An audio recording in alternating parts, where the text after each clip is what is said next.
Welcome students. Karnataka స్టేట్కి సంబంధించి medical కాలేజ్లో ఎంబీబీఎస్, బీడీఎస్, ఆయుష్ కోర్సెస్తో మీరు జాయిన్ అవ్వాలనుకుంటే కర్ణాటక స్టేట్కి సంబంధించి అడ్మిషన్ నోటిఫికేషన్ అయితే రిలీజ్ చేయడం జరిగింది. ఈ అడ్మిషన్ నోటిఫికేషన్లో ఇచ్చిన డేట్స్లలో మీరు అప్లై చేస్తేనే కర్ణాటక స్టేట్కి సంబంధించిన మెడికల్ కాలేజ్లో జాయిన్ అవ్వచ్చు.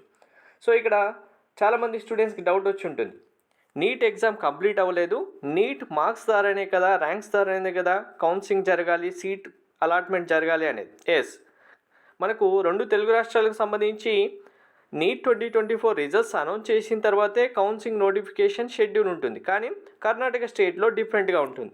మీరు కర్ణాటక స్టేట్లో ఎంబీబీఎస్, బీడీఎస్, ఆయుష్ ఏదైనా సరే నీట్ ద్వారా జాయిన్ అయ్యే కోర్సెస్తో జాయిన్ అవ్వాలంటే ఈ సెట్ 2024 కర్ణాటక స్టేట్కి సంబంధించి సెట్ 2024కి రిజిస్ట్రేషన్ చేసుకోవాలి. సపరేట్గా ఎగ్జామ్ అంటూ ఏముండదు. మీ నీట్ 2024లో వచ్చిన మార్క్స్ బేస్ చేసుకొని మీకు సీట్ అలాట్మెంట్ ఉంటుంది. కానీ ఈ స్టేట్కి సంబంధించిన సెట్ 2024కి ఫస్ట్ రిజిస్ట్రేషన్ చేసుకోవాలి. ఒకవేళ రిజిస్ట్రేషన్ మిస్ అయిపోయి నీట్ రిజల్ట్స్ వచ్చిన తర్వాత మేము రిజిస్ట్రేషన్ చేసుకొని కౌన్సిలింగ్ అటెండ్ అవుదామంటే వీలు కాదు. అందుకే ముందే రిజిస్ట్రేషన్ చేసుకోవాలి. సో అసలు మీరు కర్ణాటక స్టేట్లో జాయిన్ అవ్వాల వద్దా, రిజిస్ట్రేషన్ చేసుకోవాలి లేదా అంటే ఫీ ఎంత ఉంటుంది, మార్క్స్ కట్ ఆఫ్ మార్క్స్ ఏంటి అనేది చెప్తాను. దాన్ని బట్టి డిసైడ్ చేసుకోవచ్చు. ఫస్ట్ ఒకసారి డేట్స్ కనుక చూస్తే లాస్ట్ డేట్ ఈ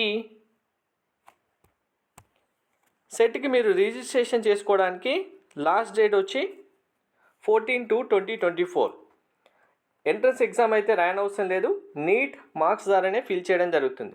సో ఇంకా ఎంబీబీఎస్ విషయానికి వస్తే, మరి కర్ణాటక స్టేట్లో మేము జాయిన్ అవ్వాలనుకుంటున్నాం ఎంబీబీఎస్ అంటే కనుక నాన్ కర్ణాటక ఇంకా ఏపీ స్టూడెంట్ అయినా, టీఎస్ స్టూడెంట్స్ అయినా, అదర్ స్టేట్ స్టూడెంట్స్ అయినా ఎవరైనా సరే ఓన్లీ ప్రైవేట్ మెడికల్ కాలేజ్తో మాత్రమే ఎంబీబీఎస్ సీట్స్ ఫిల్ చేయడం జరుగుతుంది. అది కూడా ఓపెన్ కేటగిరీ కోటాలోనే, రిజర్వేషన్ ఏముండదు అదర్ స్టేట్ స్టూడెంట్కి. Only private medical college, government colleges ఉండవు.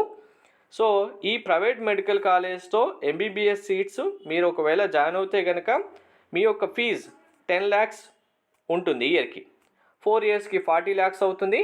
అండ్ మీ యొక్క కట్ ఆఫ్ మార్క్స్ వచ్చి కన్ఫామ్గా 505+ మార్క్స్ ఉంటేనే ఈ ప్రైవేట్ మెడికల్ కాలేజ్లో మీకు సీట్ రావడం జరుగుతుంది.